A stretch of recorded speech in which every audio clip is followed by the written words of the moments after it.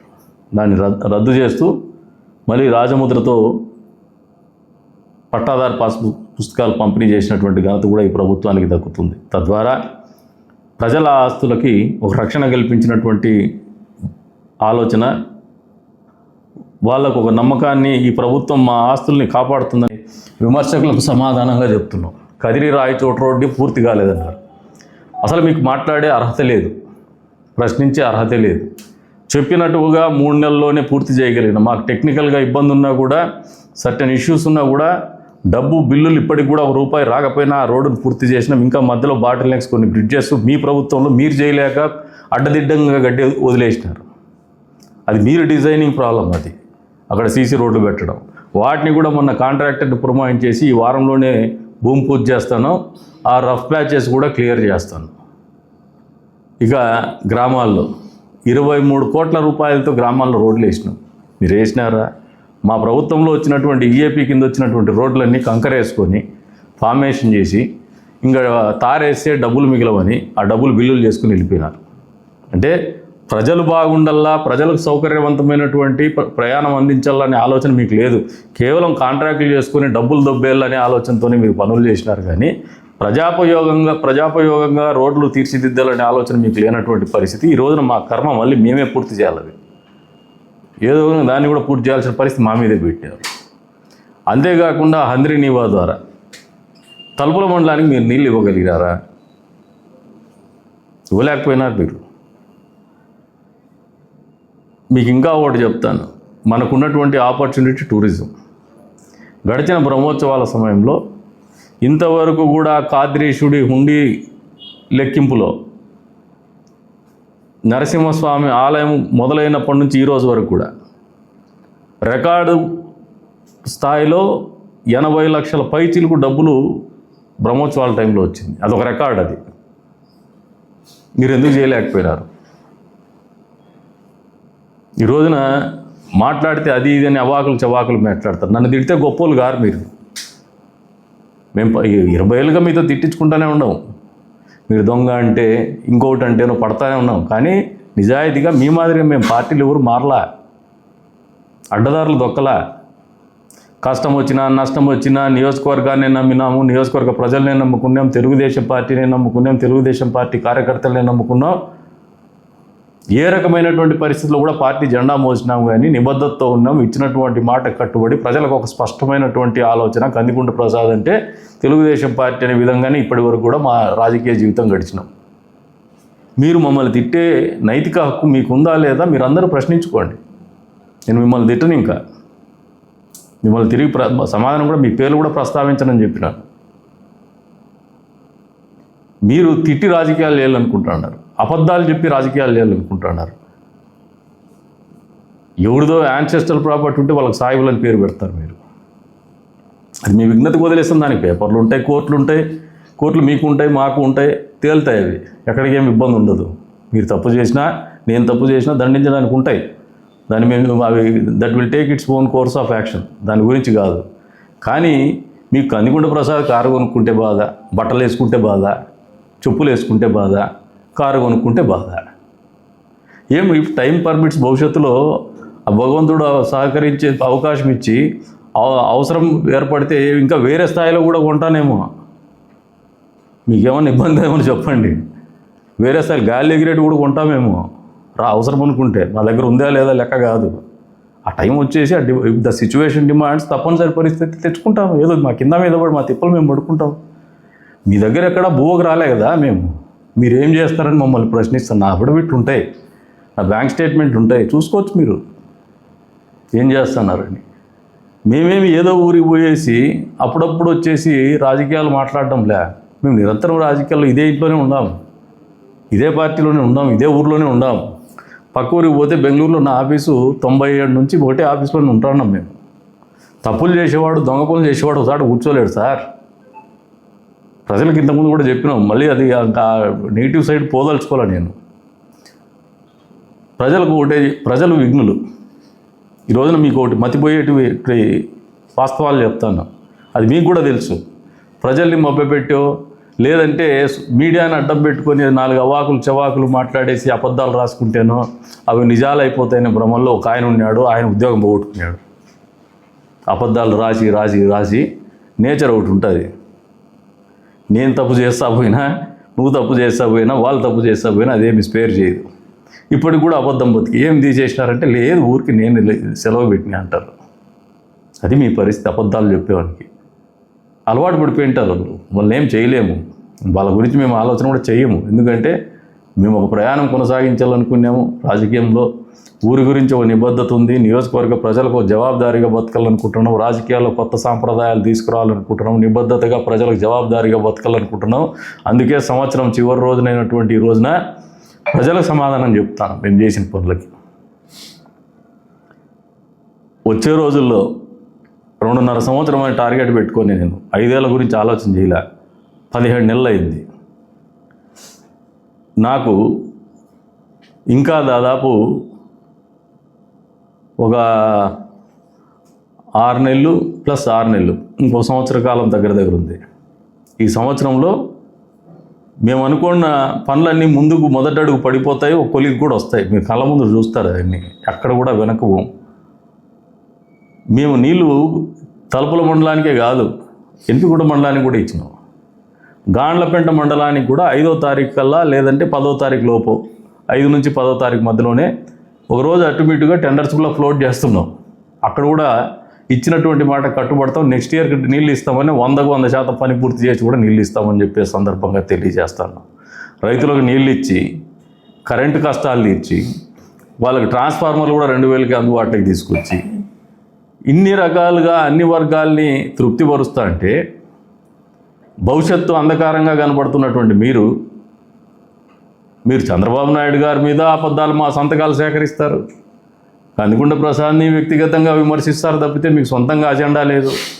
20 ఏళ్ళ నుంచి నన్నే మాట్లాడుతున్నారు కానీ మీ సొంత అజెండా మీరు ఏం చేసినారు చెప్పుకోండి. మీకు అవకాశాలు ఇచ్చినారు, 10 ఏళ్ల పాటు మీకు అవకాశాలు ఇచ్చినారు.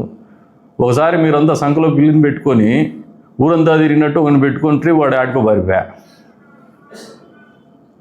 మళ్ళీ ఒక ఆయనకి తిరిగి మళ్ళీ మీరే టికెట్ కూడా పనికిరాడంటే మీరు పదే మీరు ఎందుకు కన్సిస్టెంట్గా పర్ఫామ్ చేయలేకపోతున్నారు అనేది మీ కార్యకర్తలకు సమాధానం చెప్పుకోండి, ప్రజలకు సమాధానం చెప్పుకోండి. ఏమన్నంటే 6,000 చిల్లరే కదంటో. మీరు 700తో గెలిచినప్పుడు కూడా మీరు ఆ మాట అనుకుంటే బాగుండేదయ్యా. మేము 700తోనే గెలిచినాం, ఏంది రామా బతుకొని రాజీనామా చేసింటే ఆ రోజు గొప్పలు అనుకునే వాళ్ళం. ఈరోజు మాట్లాడేకైనా హక్కు ఉండేది మీకు. అది 700 అయినా ఆ రోజు మేము గౌరవం ఇచ్చినాం. ప్రజా తీర్పును శిరసా వహిస్తామంటాను, తప్పు నాదనే చెప్పిన నేను. ఈరోజు కూడా 6,000 చిల్లరైనా ప్రజలు నన్ను నేను ఇంకా సరిగ్గా ప్రజలకు చేరువు కాలేదేమని ఒళ్ళు దగ్గర పెట్టుకుని పనిచేస్తాను. నేను రాత్రింబోళ్ళు కష్టపడతాను, వాళ్ళ మన్ననలు పొందలరా. నేను 20 ఏళ్ళుగా నన్ను గౌరవించింది నియోజకవర్గం అనే ఒక ఆలోచనతో ముందుకు పోతాను. 2026లో కూడా మా అజెండా ఒకటే, కాన్స్టిట్యున్సీ డెవలప్మెంట్. మీ ఉడత ఊపులకు భయపడం, మేము విమర్శలకు వెరవం, తప్పు చేసి ఏలెత్తి చూపించుకునే పరిస్థితుల్లో రాజకీయాలు చేయం, దొంగ పనులు చెయ్యం, దొంగ పనులు చేయనీయం, శాంతి భద్రతలు కాపాడుతాం. అడ్డగోలు రాతలు, అడ్డగోలు మాటలు మాట్లాడితే పీడీ యాక్ట్లు ఖచ్చితంగా ఉంటాయి. డొకోటా చెంబులు చూపించుకొని, డొకోటా ప్లేట్లు చూపించుకొని, టోపీ మాటలు మాట్లాడుకొని, రాజకీయాలను అడ్డం పెట్టుకొని మేము నాయకులం అనుకుంటే బట్టలు కూడా తీస్తారు, తోలు తీస్తారు. అక్కడ కూడా తప్పించుకోలేరు. 2026 అనేది మీకు జరిగి తీరుతుంది, రాసి పెట్టుకోవాలి. ఈ నియోజకవర్గంలో ఇప్పటికే లా అండ్ ఆర్డర్ అనేది ఒక స్థాయికి తీసుకొచ్చినాం, అది వేరే స్థాయికి కూడా తీసుకుపోతాం. ఎందుకంటే మాకు అభివృద్ధి ముఖ్యం. లా అండ్ ఆర్డర్ ఉంటేనే, భూముల దొంగ పనులు జరగకపోతేనే, అక్రమ లేఅవుట్లు వేయకపోతేనే, సక్రమమైనటువంటి లేఅవుట్లు వేసుకొని ప్రజలకు మంచి చేస్తేనే నియోజకవర్గం బాగుపడుతుందని బలంగా నమ్ముతాను. ఎంతసేపు మీరు నన్ను మాట్లాడతారు? ప్రభుత్వం 2 అవకాశాలు ఇచ్చింది. ఒకసారి లేఅవుట్లని రెగ్యులరైజ్ చేసుకోండి అని, ఇంకోసారి బిల్డింగ్స్ రెగ్యులరైజ్ చేసుకోండి అని. ఎంతమంది అప్లికేషన్స్ పెట్టుకున్నారయ్యా మీ రియలేటర్స్, చెప్పుకునే బ్రోకర్స్? మీకు బేసిక్స్ లేవు, జెస్చర్ లేదు, ప్రజల బాగోగులు లేదు, ఊరు బాగోగులు లేదు. తీసుకొచ్చి 8 అడుగుల రోడ్లు, 6 అడుగుల రోడ్లు, డబుల్ రిజిస్ట్రేషన్లు, టైటిల్ క్లియర్ లేనివన్నీ నెత్తినేసేసి మీ అవసరాల కోసం 2 రూపాయలు మిగిలేదానికోసం నెత్తినేసేసి వెళ్ళిపోతున్నారు. ఇటువంటివి 2026లో ఇంకా పగడ్బందీగా చేస్తామని చెప్పేసి కూడా ఈ సందర్భంగా తెలియజేస్తాను. 25లో కట్టడి చేయగలిగినాం, చేసినాం. వచ్చే రోజులు ఇంకా కట్టడి చేస్తాం. ఇంకా అక్రమ మైనింగ్ చేసే వాళ్ళు ఉన్నారు, ఎగుళ్ళు వేస్తున్నారు చాలా గొప్పగా. తొందరలోనే మీ అక్రమ మైనింగ్ కూడా డమాల్ పటాకే. ఏం మొహమాటం పెట్టుకోవద్దండి. 2026 అనేది తెలుగుదేశం పార్టీ జెండా మరింత పై స్థాయికి ఎదిగే రకంగా ప్రతి గ్రామంలో కూడా గ్రామ సభలు పెట్టమని చెప్పేసి మా పార్టీ క్యాడర్కి చెప్పున్నాము. కొత్తగా ఎన్నికైనటువంటి మండల పార్టీ కన్వీనర్లకు చెప్పినాం. ప్రతి గ్రామంలో మీటింగులు జరుగుతాయి, ప్రతి మండలంలోనూ మీటింగులు జరుగుతాయి, ప్రతి బూత్లో కూడా మీటింగులు జరుగుతాయి. ప్రతి ప్రజల సమస్యలని వింటాము, సమస్యల పరిష్కారానికి పనిచేస్తాము. ఏ ఎన్నిక కూడా ఓడిపోమని చెప్పినాం, ఓడిపోకుండానే పార్టీని నడిపిస్తాము. కొత్త రకమైనటువంటి రాజకీయం అనేది మీరు చూస్తున్నారు. ఇంకా సరికొత్త రాజకీయాన్ని కూడా పార్టీని ఎట్లా నడపాలని మమ్మల్ని చూసి మీరు నేర్చుకునే విధంగానే భవిష్యత్తులో ప్రణాళికను రూపుదిద్దుకుంటాం. 26 అనేది మీకు ఒక పాఠంగా రాజకీయాన్ని నేర్పిస్తామని చెప్పేసి కూడా సందర్భంగా తెలియజేసుకుంటూ నియోజకవర్గ అభివృద్ధికి కట్టుబడి ఉన్నాం. 25లోనూ అదే ఉన్నాం. మా శక్తి మేర నియోజకవర్గ అభివృద్ధికి పనిచేసినాం. 26లో రెట్టింపు ఉత్సాహంతో, రెట్టింపు పట్టుదలతోనే నియోజకవర్గ అభివృద్ధికి మేము అనుకున్నటువంటి అన్ని స్థాయిల్లో అభివృద్ధికి కూడా కట్టుబడి పనిచేస్తామని ప్రజలకు జవాబుదారీగా తెలియజెప్తాను.